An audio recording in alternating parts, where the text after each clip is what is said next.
Ayan guys, habang nagpapahinga ako, ayan si ate. Naglakad siya ng aso.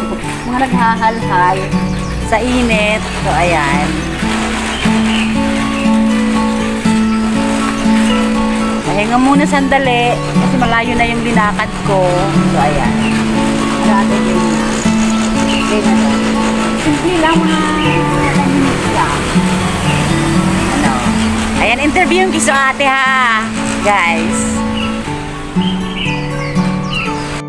Hi guys, this is Irene Charillo channel. So, habang po ako nag-walking exercise, yung routine ko, di ba? So, nakita ko si ate, nandun ako sa dulo. Tumabi siya sa may ano ko. So, ayan, sabi ko, interviewin ko sandali si ate. So, ayan, naglalakad po siya ng aso, 2 aso. So, ayan, ambos interview to kay ate, oh. Di ba? So, ate, good morning po. Ayan. Ano po pangalan mo ate? Medellin ang pangalan ni ate. Saan ka po ate sa ate? From Mindoro po siya guys. So ayan o, diba? Ilan taon ka na po ate dito? 5 years. So magpa 5 years po siya. Pang ilang amo po? 2. Pangalawang amo po niya. So kumusta naman po ang buhay-buhay sa pangalawang amo? Ay grabe, not expected na gano'n ng not the same na din sa dating employee. Kasi first time ko pa rin mag-handle ng aso, ang dami. Talaga. Ito siya. Ang hirap tapos is, so mas maganda yung unang... Kasi lola. Kasi lola. Oo. Kasi mas ako sa elderly. Since within sa Philippines. Mas gamay mo yun. Kahit nag-Middle East ako before. Nag-Middle East ka rin. Saan po? Oman, Abu Dhabi at Dubai. Wow, ako rin. Nag-Dubai din po ako. Nag-Middle East ako, saka ako nakapagpagawa ng bahay. Dito wala. Tingnan nyo guys. Kasi may nagkakalis ako, 2, parehas siman. So, first year, bago po pala siya pumunta dito ng Hong Kong, galing po siya ng Middle East. Nag-Oman siya, Dubai. Yung isa atin, Abu Dhabi. Sa Abu Dhabi. So, yun, bago siya nakarating dito. Pero ang kwento niya guys, nung nandun po siya sa Middle East, doon siya nakapagpatayo ng bahay. Ipon kasi doon, wala doon walang gastos. Doon po kasi sa Middle East, wala. Ipon ang sweldo doon kasi lahat po doon libre. Sabon, toothpaste, shampoo, damit, lahat po. Dito, maano nga ang sahod mataas, pero sa amin po yon lahat ng personal namin sa amin. So, masahe, pagkain mo, paglabas. Lahat dito. Pag nag-day off, siyempre, maggagastos kami. Yon. Bibili ka ng mga personal things mo. Ilang taong ka na po, ate? 45. 45 si ate. Mas matanda pala ako, nag-aate ako. Sorry, ate. Graduating na yung pangalan. May graduating na siya na anak. So, sana ate, makaano ka. Kasi ako, nag-uumpisa pa lang ako. 47 na ako guys ha. Lahat ng sweldo mo. Magpo-48 na ako this coming September guys. So si ate 45, meron na siyang gagraduate na anak. Sana nga.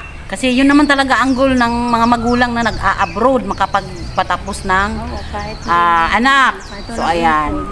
Okay lang yun kasi yung ipon mo talaga dun na sa mga anak. So pagka yung aking panganay nakasampa na mag-uod. Ano yung seaman? Ay wow, seaman po yung panganay niya. Lalaki po? Parehas seaman. Parehas seaman? Parehas yung isa. Parehas lalaki? Parehas lalaki. Parehas lalaki. Ayan. At saka yun, napagkamalan akong foreigner. Sabi ko, hindi mukha lang. So ayan, ang bait ni ate. Ang kalmado siya magsalita guys. Tsaka bago pala siya nakarating dito, may dati siyang amo na ang hawak niya is matanda. So mas gamay na niya daw yun. Tapos 4 years ako doon. 4 years siya doon. Okay yung niya, okay yung kalagayan niya kumpara dito. Dinala na lang sa home for the aged kasi na yung may Alzheimer. Dinala na lang daw sa home for the aged kasi may Alzheimer's na. So, nag-aral ako dati dito since nag-aral ka? Oo. Yung caregiving? Nag-aral ako ng amo ko. Kasi nga, para even kahit meron akong experience sa Pilipinas o sa Oman dati, sa Arab. Arabo yung lalaking inano ko, bedridden. Same dito sa Batangas. Nag-alaga ako ng elderly. Ay. Ito yung lola ko, hindi hyper siya eh. Kaya yun, hyper. oo, yung may dementia siya. Kaya lang doon. Ay, Iba talaga yung Oo. ano dito, may knowledge ka sa about sa Oo, caregiving. totoo yun, totoo yun. Pag dito Tsaka, sa mga di Chinese magaling ka kasi. ate mag-Cantonese. Hindi, English kasi. Ah, teacher English. Kasi yung Okay. So, ayun, nung since na-uwi na ko yung sinabi na dadalhin na sa home for the aged. Kaya na, nung last dadalhin year, na sa home for the aged, nag-ano ka na? oo, naghanap muna ako ng amo dito. Tapos 3 months din akong nag-wait sa Pilipinas. Ang hirap sa Pilipinas. Oo, ang hirap po, Umuwi ako. di ba? So, nung nag-change employer po pala siya, umuwi siya ng Pilipinas for 3 months. Naghintay po siya, mahigit 3 months. So, ang hirap po talaga sa Pilipinas, Oo, guys. siyempre yung gastos. Kaya kailangan po, Bago ka uli makarating dito, nakailang ulit ka ng medical. yes, kasi malaking gastos. correct. Kaya kailangan pagdating po dito, Sabay kasi. i-handle ng maayos yung mga finances natin. Ay, Kasi, kahit na hindi mo rin masasabi kasi once na yung uuwi ka, kahit sabihin malaki ang pera mo. oo, mauubos din. Ang bilis Kasi maubos. lahat ikaw nagpo-provide. Oh, yun na Ikaw nga lang eh. may trabaho. Oo. Si Mr. Tapos mo may po nasaan? Wala. Sa amin, yung ano lang, na-drive lang. Ay, okay lang yun. At least may trabaho, Ayun, ate. At may least trabaho. nakakatulong na yun sa Kaya pangpamasahe lang, o about pang sa ano. pag-aaral, lahat ako Ay, sa mga ano. yun nga eh. Kasi akong may kumikita. Oo, yung kumbaga mataas ang kita. Pero expenses, halimbawa sa mga ano. Mga simple ano na lang yung asawa. At kuryente. least ate may asawa at least okay yung ano yung mag-asawa. Maganda kasi karamihan po sa mga nag-abroad, hindi maayos ang ano ng mag-asawa, di ba po?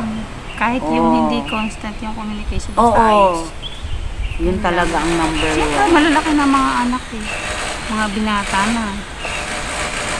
Kaya, Ilan po anak mo? 2. 2 lang pala. So okay, 2 tipid. Tipid si ate. Ay, 18 years old na, tsaka isang 21. Oh, 18 at saka 21 guys. O di ba?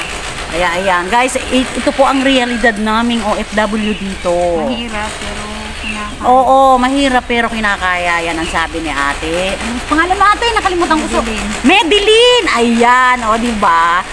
Stress na, kaya lang pagka yung duty of siyempre, pag ano. Oo, syempre, oo. Ako ganito itsura ko guys kasi syempre wala amo. Pero, uniform namin to. Pero kung may amin din naman ako magaganito kasi syempre ang tingin sa akin kung ano, simula ulo hanggang pa sigurado yun. Oo. So ayan. Ay thank you ate sa pagpapaunlak mo sa akin. Ayan. Dito kami sa tabi. Sa tabing kalsada. Oo, uwi na rin si ate. Nice meeting you ate. Ayan guys. So ayan, naka-ambush interview ako while walking. Ayan guys. Thank you. Ate ha, thank you. Ingat. Isa naman kasi yung kasama ko magkakalang. May kasama rin siya guys sa bahay. 2 rin sila. So, pilit po kinakaya. Ayan ate, bye-bye. Thank you. Nice meeting you po. Diba? Ayan guys. Thank you. Maraming salamat po sa panonood ng aking ambush interview habang naglalakad-lakad po ako. So, ayan si Ate Madeline ng Mindoro. Ayan. Ito po ako ulit na nagsasabing kung wala kayo, wala si Irene Cirillo Channel sa YouTube. So, ayan guys. Bye!